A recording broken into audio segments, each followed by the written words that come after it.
Purdue just proved that they're the best team in the nation with an 87-80 victory over the Alabama Crimson Tide.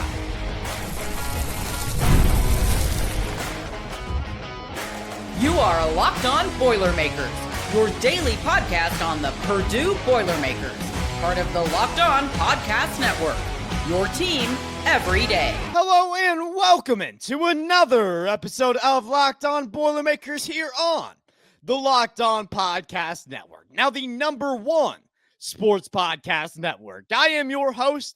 I am Nick Arvin. Thank you for joining me this beautiful Friday.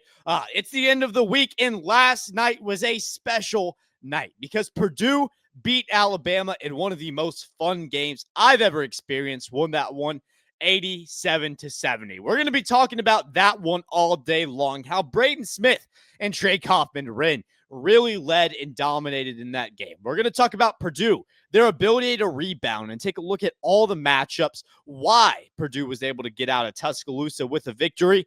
And we'll end off the episode talking about something that I think everybody knows right now, that Purdue is the number one team in the nation, and they deserve to be ranked number one. So with that, let's go ahead and jump right into things today. I want to talk about Braden Smith and Trey Kaufman-Renn because they dominated.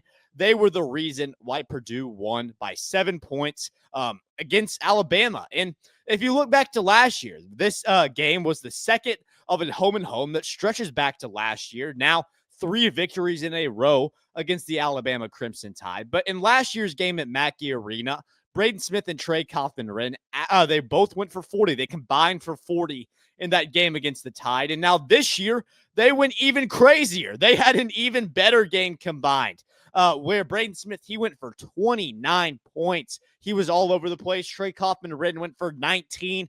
Those two guys had 48 combined points. The next highest score was 9, and that was Oscar Cluff and Daniel Jacobson, both with 9 points. So it goes to show, when you look at who won this game for Purdue last night, it was Braden Smith.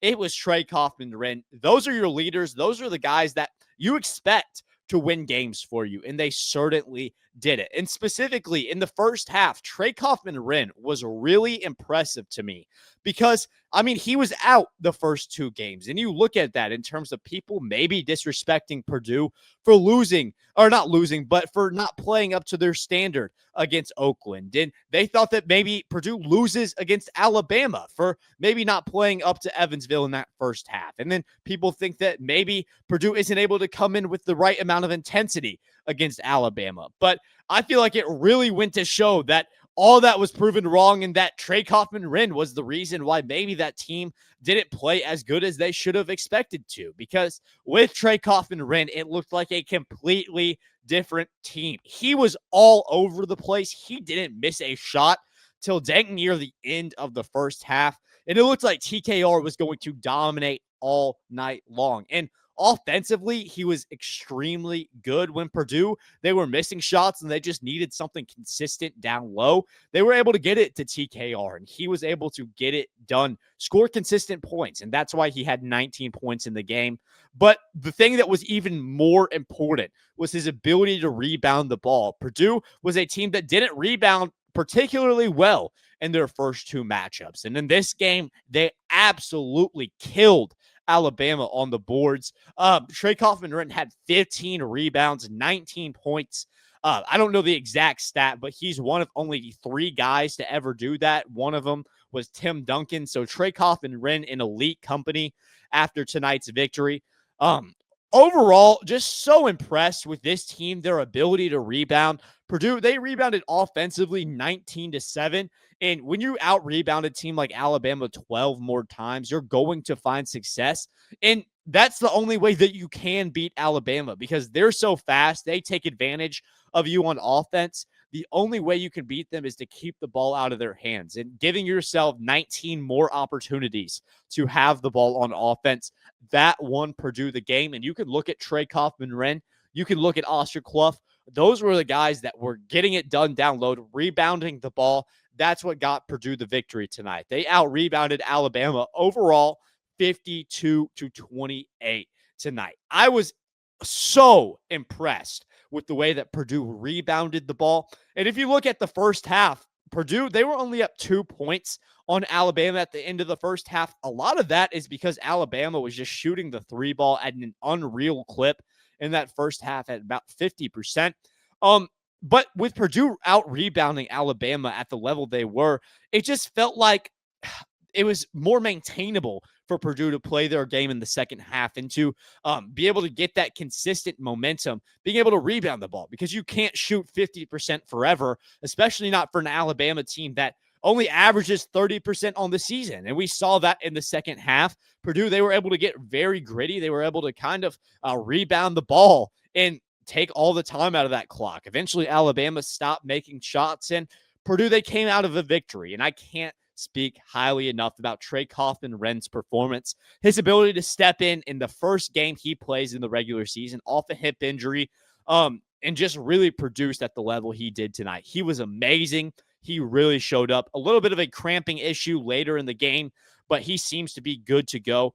However, TKR certainly showed up, but Braden Smith is going to be the guy that really gets talked about coming out of this game. He wasn't his most efficient shooting the ball from the field, but he did everything else well. And honestly, you can't even really look at that because Braden Smith was consistently pushing the pace. Yes, he shot 7 for 19, less than 50%, but he had 29 points in this game, got it done at the free throw line, 10 for 12. And once again, just another thing that got Purdue this win tonight. His ability to get Purdue into the bonus and continuously get downhill, get to the rim, draw a foul. He was constantly at the line. And when you look at 10 free throws, that's the difference in this game. Those 10 makes that Braden Smith had, a lot of those felt like they were down the stretch, and they were really when Purdue needed them. The ability for Purdue to get to the line, and it comes back to Braden Smith, but that ability to get to the line and to kind of set your own pace, especially on the road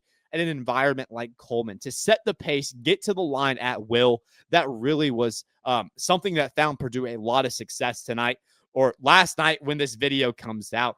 I was really excited with the way that this Purdue team played, and it feels like they're finally kind of getting into that getting into that groove. And I don't want to say finally because Trey Kaufman-Renn was out the first two games, but overall, this game really showed that Purdue is the number one team in the nation. Yes, they're ranked number 2 via the AP poll, but this is a team that has the ability to win in March. They showed that they have all the potential tonight. It was a huge win, and it's going to be a win that you're able to hold going into the future. But looking back in March, you can look back to November 13th and say Purdue's win against Alabama is one of the biggest wins in the nation this year. That holds a lot of leverage when you look at conversations surrounding seeding in March. And Braden Smith was the reason why Purdue was able to win this game tonight. I think that Braden Smith is largely going to be the reason why Purdue wins a lot of games this year. But when you just look at 29 points, 7 rebounds, 4 assists,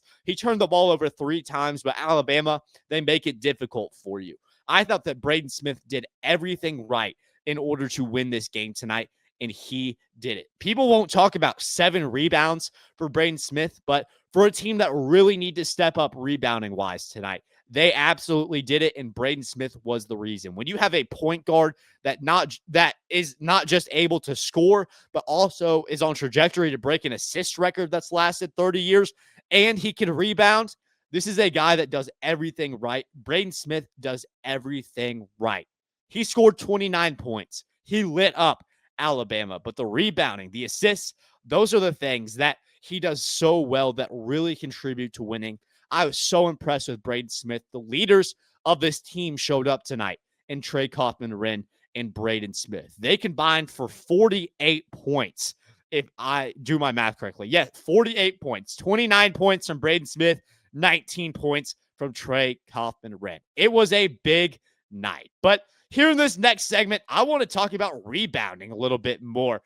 Everybody on Purdue, their ability to win those rebounding numbers. Who showed up? Who stuffed the box sheet? We're going to talk about all that here next on Locked On Boilermakers.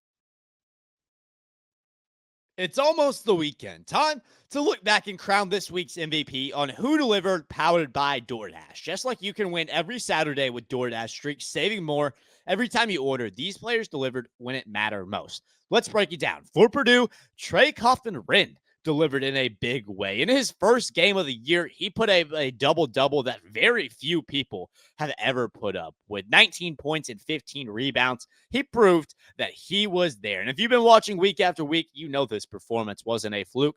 Trey Kaufman-Renn looks like he's about to start a streak. And just like Renn delivered for the Boilermakers, DoorDash delivers your Saturdays with DoorDash Streaks. You save every Saturday you order, and you can stack it up all season, where you can be saving up to $250, including $100 in DoorDash credits. Order this Saturday. Keep the streak alive and fuel your game day only with DoorDash. There's no doubt about it. Purdue, they win by 7, but the rebounding numbers are really what got it done. Purdue, they have struggled to rebound the ball early this season. That was something going into this game against a guy like Taylor Bull-Bowden, who comes over from Florida State. Are you able to out-rebound against a guy like that likes to stretch the floor? That was a necessity. Purdue, you have to rebound the ball if you want to beat the Alabama Crimson Tide, because you can't give them any extra opportunities. And we hit on it. They absolutely did it tonight, and that's what won them the game. When you out-rebound a team by 24 rebounds over the course of a game, it's hard to lose because you give yourself so many more opportunities, and that's exactly what Purdue did tonight. And I want to talk about the rebounding numbers specifically with certain individuals: Oscar Cluff, Daniel Jacobson, all those guys. But in this segment, I apologize, I want to take more of a look just at everybody, what showed up numbers wise, and let's take a look at the margins, the context behind this Purdue victory. So what I want to hit on number one is Oscar Cluff, who is a guy that he has gotten a lot of criticism and maybe deserved during the exhibitions, maybe not. But during the regular season, I thought that he has really stepped up, and he's been one of the most underrated contributors. Tonight, he was really, really good. He had 11 rebounds. 8 of those were defensive. 3 of those were offensive. He only fouled 3 times, so he was able to stay on the court, give you that opportunity to play through your bigs. He was really good tonight. Had 9 points on 3 for 7 shooting. He got to the free throw line 4 times, made 3 of his shots. Oscar Cluff isn't going to get talked about out of this game because of Trey Kaufman-Renn and Braden Smith, but I thought he was spectacular. I thought that he was really good, and he did everything that you asked of him to do. And 11 rebounds, that gets you the win tonight. He was so good. If Oscar Cluff gives you the ability to be a double-digit rebounding guy, I don't even need him to be a double-digit scorer, but be aggressive enough where you make 3 or 4 shots in the game and be a double-digit rebounder. That's going to be enough for Purdue this year, where Oscar Cluff can be a good producer at that starting center spot. And I think that he can be largely underrated because people aren't really talking about him coming out of this victory. I think that needs to change because Oscar Cluff really got it done for Purdue. Daniel Jacobson, he was okay. In my opinion, offensively, I thought he was pretty good. He did turn the ball over 1 time, and that was pretty tough where it just kind of got ripped out of his hands. But he rebounded the ball 5 times, shot it 4 for 6, 9 points from the field tonight. Ultimately, Jacobson and Cluff, that rotation, it's really starting to go strong now. I think those guys are really starting to develop a chemistry rotating around each other. And I think that when the bigs are better, Purdue in general, they're going to be better. The rebounding numbers are going to show up. And Purdue, they get a win tonight because of it. There were a lot of guys that really showed up tonight that I thought played good basketball. It was very top-heavy with Braden Smith and TKR in terms of stuffing the stat sheet, but everyone around those 2 guys played basketball the way that you needed to play basketball in order to get this win. And that's my takeaway coming out of tonight. Yes, guys like maybe a CJ Cox or a Fletcher Lawyer, they didn't put up these crazy numbers, but they had the hustle plays. They were diving for balls. They made shots when you need it. They did the right thing. CJ Cox, he only shot the ball 2 times, had 3 points. But when you think about it, he played great defense on some of Alabama's guards. He made it tough for Philon, who he guarded at a lot of points in this game. Philon only had 11 points on 5 for 14 shooting. When you're able to limit these Alabama guards, you're going to find success. And for CJ Cox, yes, people may talk about his ability where he only shot the ball 2 times. Not a lot of production there, but what doesn't get shown on the box score was his ability to lock down, like I said, Philon Jr., who's one of the most elite guards in all of the SEC, to make life difficult on Latrell Wrightsell, who came off the bench, only had 6 points tonight. These things, they slip through the cracks. They get overshadowed, but it really was a team victory for Purdue tonight. Everybody, it seemed like, showed up. Ja'Cory Harris still struggling a little bit. He wasn't very assertive, only played 15 minutes in this game, 4 points. I'd like to see Ja'Cory Harris start to warm up a little bit. I'd like to see him kind of get into that flow state that he seemed like he did in the exhibition. I feel like Ja'Cory Harris is a guy where very confidence-based. If he's confident, there's no one in the country like him, where he's got that size and he can shoot the 3 ball while still being a very plus defender. But right now, he just doesn't seem confident in that shot. I hope that he fixes it. I think that he will fix it. I thought Omir Meyer looked pretty good tonight in just 17 minutes. He had 2 fouls, but 7 points, was fairly efficient, made it 60% from the field. Only 1 for 3 from 3, but I'm not too worried about that. He had 2 assists. Meyer, when given the opportunities, he's continued to improve this year, show a little bit more comfort. We talked about Fletcher's lawyer, not his best night, but he had 7 points. He made a 3-pointer in this game. A group effort is what this game was tonight. Yes, Braden Smith, Braden Smith and TKR, they show out tonight. They have the 48 points, but the guys around them, they did enough. They produced at a high enough level where they were able to make it easy for those 2 guys to really ball out tonight, and that showed a lot of success for Purdue. Before we go over to why Purdue should be the number 1 team in the nation, and that's absolutely the case right now, I want to provide a couple more team stats, how these teams played out against each other.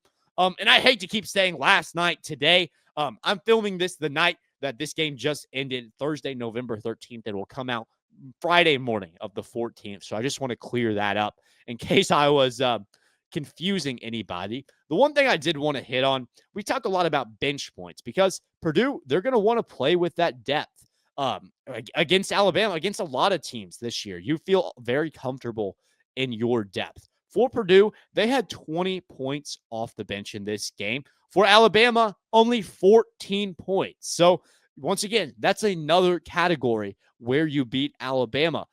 Purdue ultimately really played good within the margins, within the team stats.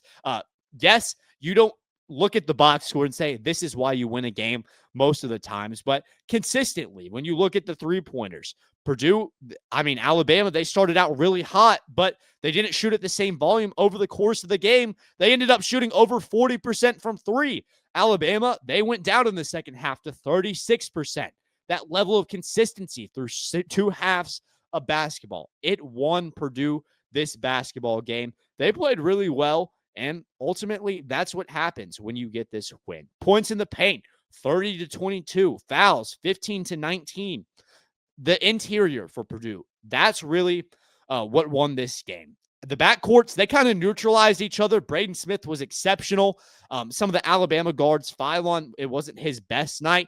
But ultimately, where Purdue won this game was in the front court. Oscar Cluff, he was good. Trey Kaufman-Renn was exceptional, and Daniel Jacobson had a plus night from the field.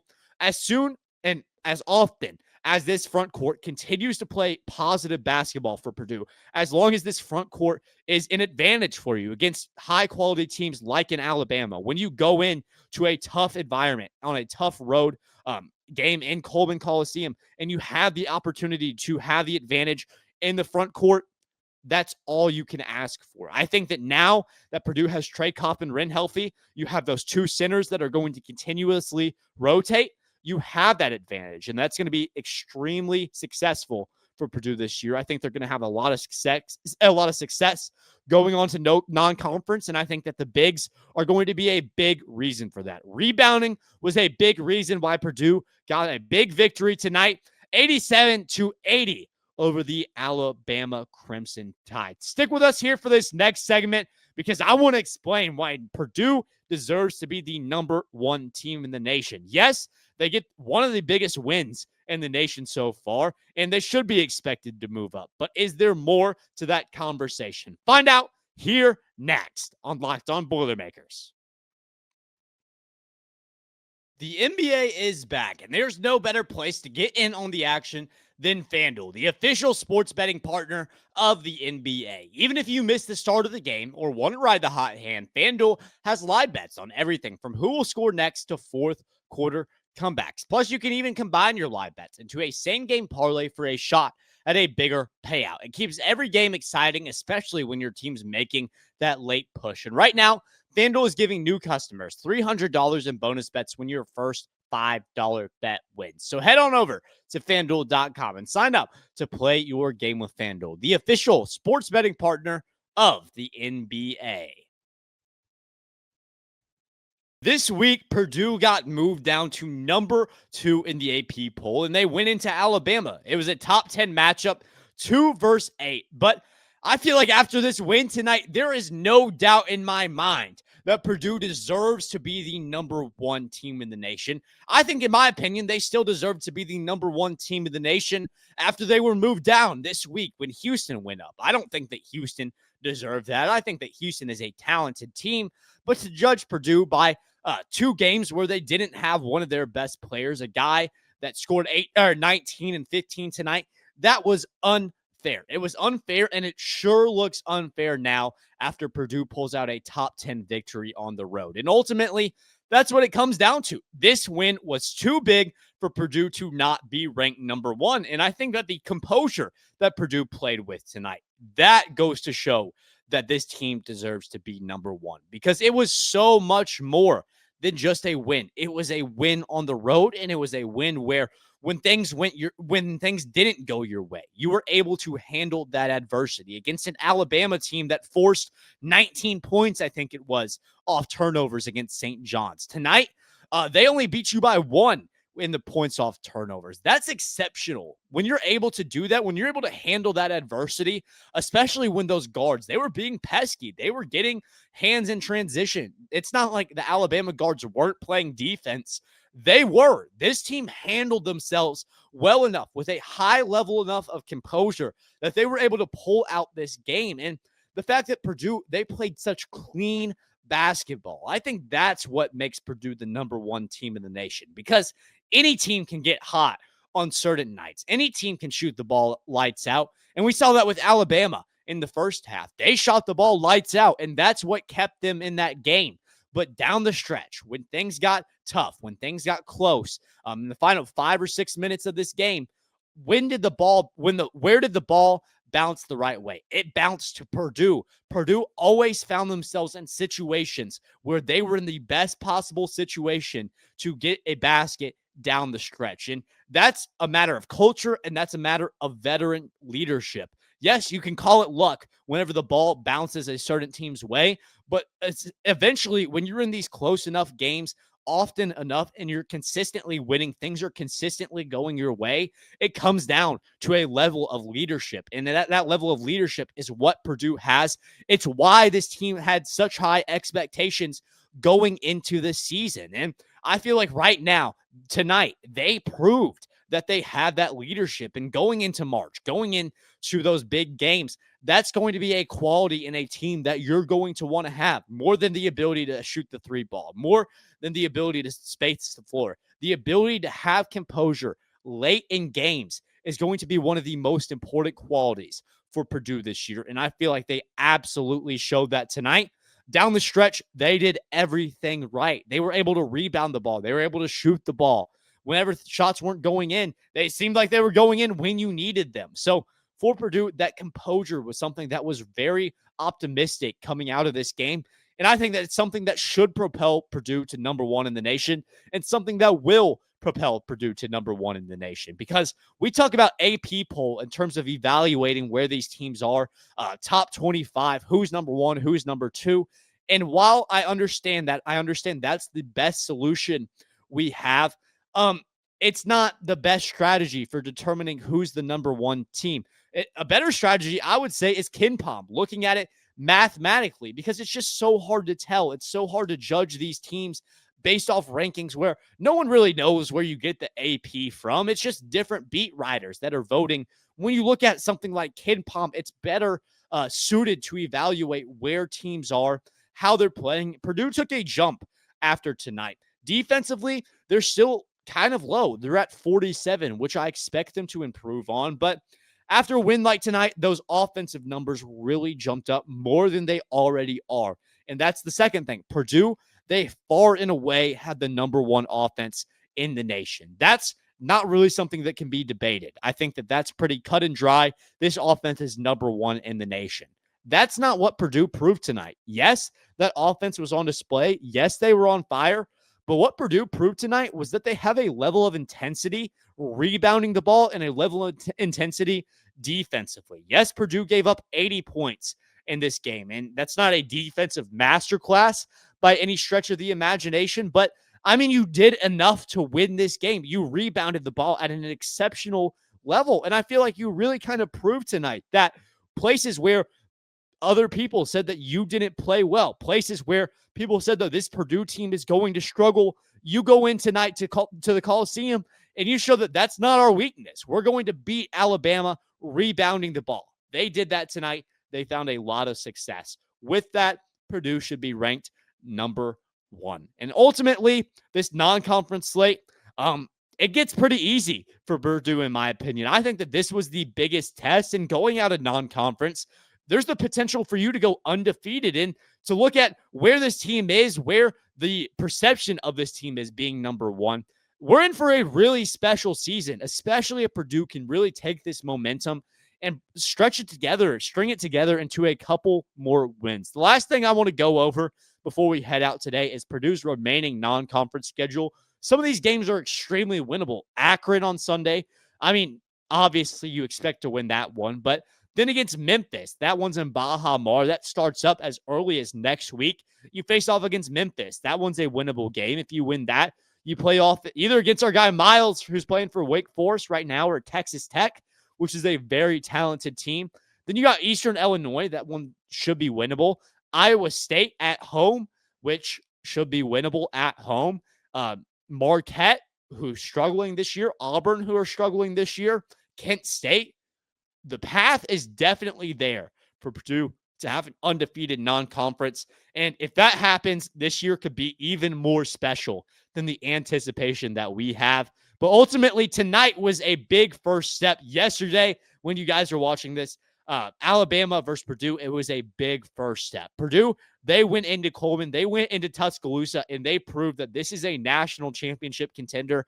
This is a team that they deserve to be number one. And this is a team that they're going to have a lot more moments like this over the stretch of this year. But the opportunity to have a win like this on November 13th, early November, a win as big as this, a top 10 win on the road, it's going to be huge come March. It's going to be huge once you're trying to make that pitch for where your team should be ranked in that tournament. Tonight was really big. We saw a lot of great things, and I think it was about as perfect of a win as Purdue could have possibly hope for. It was a great post-game episode. I appreciate all you guys for joining us. If you guys are just now catching us, make sure to like, subscribe, comment to Locked On Boilermakers. It really helps out a lot as we want to continue bringing you guys daily Purdue content throughout the stretch of this year. It's going to get really exciting, and this win really kind of showcased what's to become. Thank you guys for making Locked On Boilermakers your first listen today. For your second listen, consider checking out Locked On Big Ten, the conference show with Craig Sheeman. It's really great. From the rivalries to the championships and every game in between, find Locked On Big Ten on YouTube or wherever you listen to podcasts. Part of the Locked On Podcast Network, of course, where it's your team every day. Thank you guys. And as always, boiler up, hammer down.